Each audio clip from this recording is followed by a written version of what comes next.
Bienvenidos, en este video vamos a hablar de los principios físicos que rigen el método de prospección sísmica y en particular los métodos de reflexión y de refracción. Vemos algunos de los conceptos que ya hemos estado viendo durante este curso, simplemente vamos a repasarlos. Una onda la podemos definir ya sea viéndola en función del espacio o viéndola en función del tiempo. Imaginen ustedes que están en el mar, en la playa, y ustedes pudieran medir la distancia que existe entre una ola y la ola siguiente. Eso le llamamos de manera técnica la longitud de onda. Eso si lo vemos desde el punto de vista del espacio. Ahora bien, estamos en el mar, en un punto estático, y con un cronómetro nosotros medimos el tiempo que hay entre una ola y la siguiente. A esto es lo que llamamos el periodo. Si sacamos el inverso del periodo, el número de segundos que tarda en llegar una ola con respecto a la siguiente ola, eso me daría la frecuencia. Entonces la frecuencia la podemos ver como el número de ciclos que hay por unidad de tiempo. Entonces si tuviéramos, que en el caso de las olas del mar es un número muy alto, si tuviéramos 3 olas que vinieran en un segundo, pues él sería de 3 olas por segundo, o en este caso sería de 3 Hz. Ahora bien, si yo conozco la frecuencia y conozco la longitud de onda, yo multiplico estos dos números y obtendría yo la velocidad. Otro parámetro que hemos visto desde el inicio de este curso es la frecuencia angular, que se define como omega es igual a 2pi por f, donde f es la frecuencia. Como ven, existe otro parámetro que está muy relacionado con este número, que es el número de onda, que va a ser igual a 2pi entre lambda. En este caso, el 2pi se refiere a 2pi radianes o un ciclo completo. Entonces 2pi en radianes es igual a un ciclo a 360 grados. Normalmente utilizamos radianes, por lo que el número de onda sería 1 entre lambda, que son metros. Entonces la fluidez sería de 1 sobre metros. Técnicamente sería radianes sobre metros, pero los radianes por sí mismos son adimensionales. Entonces el número de onda simplemente sería 1 sobre metro. Otra ley que va a ser muy importante para nosotros es la llamada ley de Snell. Esta es una ley que se propuso originalmente en la óptica, haciendo experimentos con luz. Y esta ley me va a permitir calcular cuáles son los ángulos de incidencia y de refracción de una onda. Entonces, si tenemos una onda que incide, supongamos que en este caso viene desde el espacio y entra en este recuadro de color verde, sería ese ángulo de incidencia que se mide siempre a partir de la normal, va a ser θ1, y el ángulo que vamos a llamar el ángulo de refracción va a ser igual a θ2. La ley que me permite relacionar estos dos ángulos sería seno de θ1 dividido entre la velocidad en el medio 1, en este caso el medio en color blanco, va a ser igual al seno de θ2 entre la velocidad del medio 2, en este caso sería el medio en color verde. Algo que es importante aclarar en esta ley es que estamos asumiendo que la frecuencia de la onda incidente es infinita. Obviamente no tenemos frecuencias infinitas, pero vamos a considerar que es infinita cuando la frecuencia me dé una longitud de onda que sea lo suficientemente pequeña en comparación con la interfase que estamos analizando. La luz visible está típicamente en el rango de los nanómetros, por lo que si tenemos un cubo como el que ven ustedes en pantalla, que tendrá unas dimensiones de algunos centímetros, es mucho mayor que la longitud de onda de la luz que está incidiendo. Como veremos a continuación, hay que tener mucho cuidado cuando apliquemos esta ley en sismología, porque las frecuencias que vamos a estar trabajando, si bien van a ser mayores, no van a ser tan grandes las diferencias como en el caso de la óptica, y hay algunos casos en particular que vamos a discutir hacia el final de este video. Y bueno, en este punto ustedes se preguntarán por qué la luz no sigue una línea recta cuando atraviesa estos medios. Entonces se puede explicar a través del principio de Fermat, que es un principio físico que me dice que la trayectoria que van a seguir las ondas, esto aplica para cualquier tipo de ondas, cualquier fenómeno oscilatorio, puede ser ondas mecánicas, como las ondas que analizamos en sismología, o pueden ser ondas electromagnéticas, van a seguir la trayectoria de tiempo mínimo y no la de distancia mínima. En este caso, si la onda viaja del punto A al punto B, obviamente la distancia mínima estaría dada por una línea recta. Sin embargo, por leyes físicas, no va a seguir esta trayectoria en línea recta, sino va a preferir la trayectoria que le tome menos tiempo en llegar del punto A al punto B. En el próximo video vamos a ver cómo podemos obtener la ley de Snell a partir de este principio de Fermat. Ahora vamos a ver qué pasa cuando las velocidades cambian. Si el medio que está por debajo tiene una velocidad, en este caso, menor al medio que está por arriba, y vamos a ver también el caso contrario. En este caso, la onda refractada va a tender hacia la vertical, entonces va a seguir estas trayectorias. Obviamente, en el caso en que B1 es igual a B2, es decir, el medio de arriba es igual al medio de abajo, en este caso sí seguiría una trayectoria recta. Pero si tenemos un cambio en las velocidades y la velocidad del medio 2 es menor que la del medio 1, va a ocurrir este efecto. Y este es el otro caso, el caso contrario, que va a ser de nuestro interés en el método de refracción, cuando la velocidad del medio 2 sea mayor a la velocidad del medio 1. En este caso, la onda refractada va a tender hacia la horizontal. Y a partir de cierto punto, que vamos a discutir en un momento, va a regresar a la superficie, lo que vamos a conocer como una onda reflectada, que vamos a ver en un momento.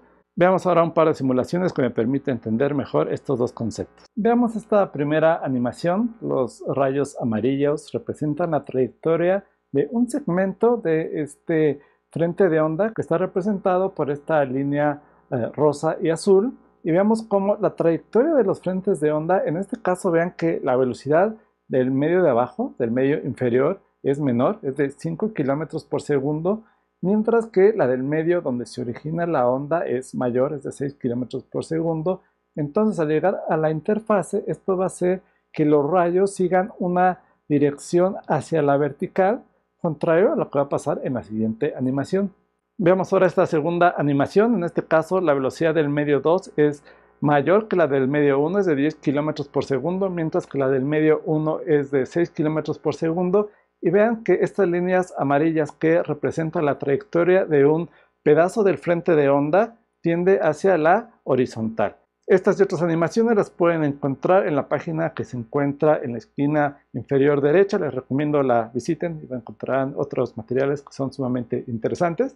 Ahora bien, vamos a ver un caso particular que tiene muchísimas aplicaciones. Una de ellas es en la comunicación por fibras ópticas. Si ustedes hacen incidir un haz de luz a un cierto ángulo o mayor a ese ángulo que vamos a calcular en un momento, se va a dar un fenómeno que se conoce como reflexión total interna. Este fenómeno se utiliza en las comunicaciones ópticas para contener dentro de la fibra la luz que va a estar rebotando en su interior, y lo que me va a permitir que esta luz viaje por cientos o miles de kilómetros. Las fibras ópticas se utilizan regularmente para comunicaciones submarinas entre continentes y tienen la ventaja que pueden transportar grandes cantidades de información. Y este mismo fenómeno lo podemos observar en sismología, cuando una onda sísmica o parte de ese frente de onda incide en la interfaz a este ángulo, a un ángulo mayor, y va a quedar atrapado dentro de esta capa que forzosamente tendrá que estar rodeada por una capa de más alta velocidad.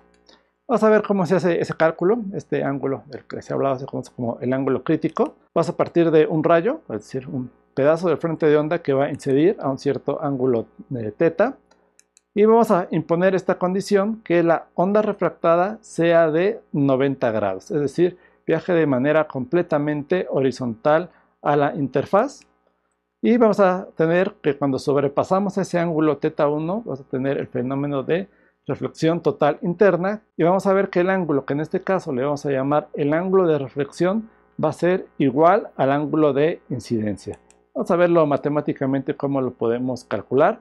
Partimos de la ley de Snell, que me dice que seno de θ1 entre la velocidad del medio 1 va a ser igual al seno de θ2 entre la velocidad del medio 2. Ahora voy a decir que el seno de θ2 va a ser 90 grados, es decir, el seno de 90 grados, que si lo hacen en sus calculadoras, o ustedes seguramente ya conocen el valor, es 1. Simplemente sustituimos este valor de 1 y lo despejamos. Aquí, si ustedes recuerdan la forma que tiene la función seno, que es esta, vean que la función seno únicamente puede tomar valores entre 1 y menos 1. En este caso no estamos considerando la dirección de la velocidad, vamos a únicamente considerar cuál es la velocidad en la que se propaga en el medio, pues va a ser un valor que siempre va a ser positivo. Y para que este fenómeno de reflexión total interna exista, la velocidad del medio 2 forzosamente tendrá que ser mayor que la velocidad del medio 1. De lo contrario, ustedes obtendrían un valor mayor a 1 y no podrían obtener el ángulo cuyo seno es un valor mayor a 1. por lo que este fenómeno únicamente se va a dar cuando el medio al que está incidiendo tenga una velocidad mayor del medio del cual proviene. Esto me va a dar origen a lo que le llamamos en sismología como una onda de cabecera. Estoy ilustrando cómo se está propagando y va a surgir una onda que va a ir por delante de las demás ondas. Esta onda se le llama onda de cabecera. Va a tardar cierto tiempo en aparecer, que lo vamos a calcular posteriormente. Vean cómo está viajando. Ahí lo que llamamos distancia crítica es cuando coincide la onda directa con la onda de cabecera, que como ven tiene una trayectoria mayor. Tiene primero que bajar, ir por una trayectoria horizontal y regresar a la superficie. Y este es el principio que vamos a analizar en los próximos videos cuando hablemos del método de sísmica de refracción. Pero antes de eso hay que tener en cuenta algunos fenómenos que van a ser importantes y tenemos que considerar.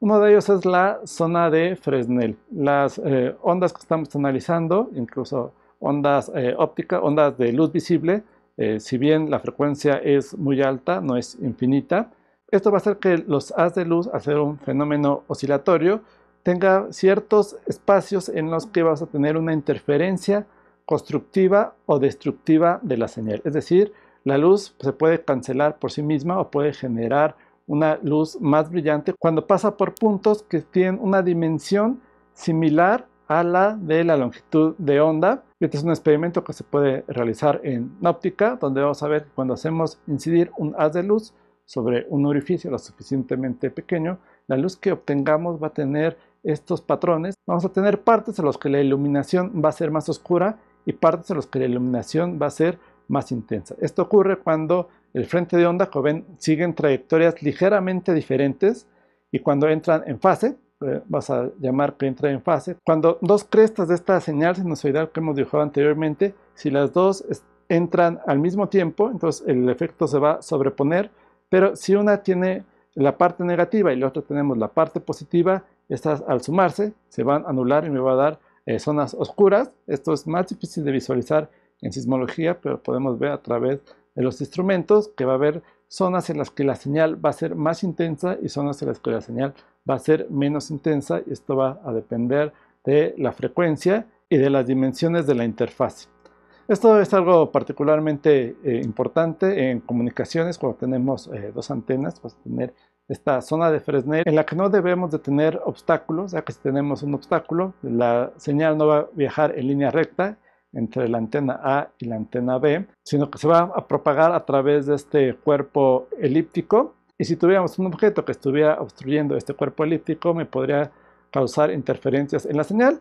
Esto es en el caso de antenas, como las que vimos en el método de electromagnetismo. También es un fenómeno que hay que considerar, pero en sismología obviamente no tenemos estas antenas. En este caso, una de las antenas sería mi fuente, que puede ser un sismo o un martillo, y mi receptor sería mis geófonos o mis estaciones sísmicas. Eso es algo que considero si queremos hacer un análisis detallado de la señal.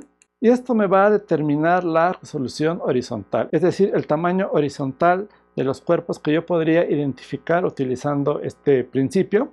Se puede calcular matemáticamente como 2 veces z, donde z es la profundidad del reflector, que multiplica a la longitud de onda. Como dijimos, va a depender de la frecuencia, y si obtenemos la raíz, eso me va a dar cuál es la resolución horizontal del cuerpo más pequeño que yo podría identificar utilizando el método de prospección sísmica. Y otro principio que va a ser muy importante que tengamos en cuenta es el llamado principio de Huygens, que indica que un frente de onda está compuesto de frentes de onda esféricos más pequeños. Es decir, si imaginamos que tenemos un frente de onda plano y lo hacemos pasar por una rejilla cuyas dimensiones sean comparables con la longitud de onda, esto va a generar un frente de onda esféricos o muchos frentes de onda esféricos que, a sobreponerse, tendríamos un solo frente de onda, pero matemáticamente y físicamente lo podemos descomponer en una serie de frentes de ondas esféricos. Bueno, esto por este video. En el próximo video vamos a hablar de las ecuaciones que rigen el método de reflexión sísmica, y también vamos a demostrar la ley de Snell a través del principio de Fermat.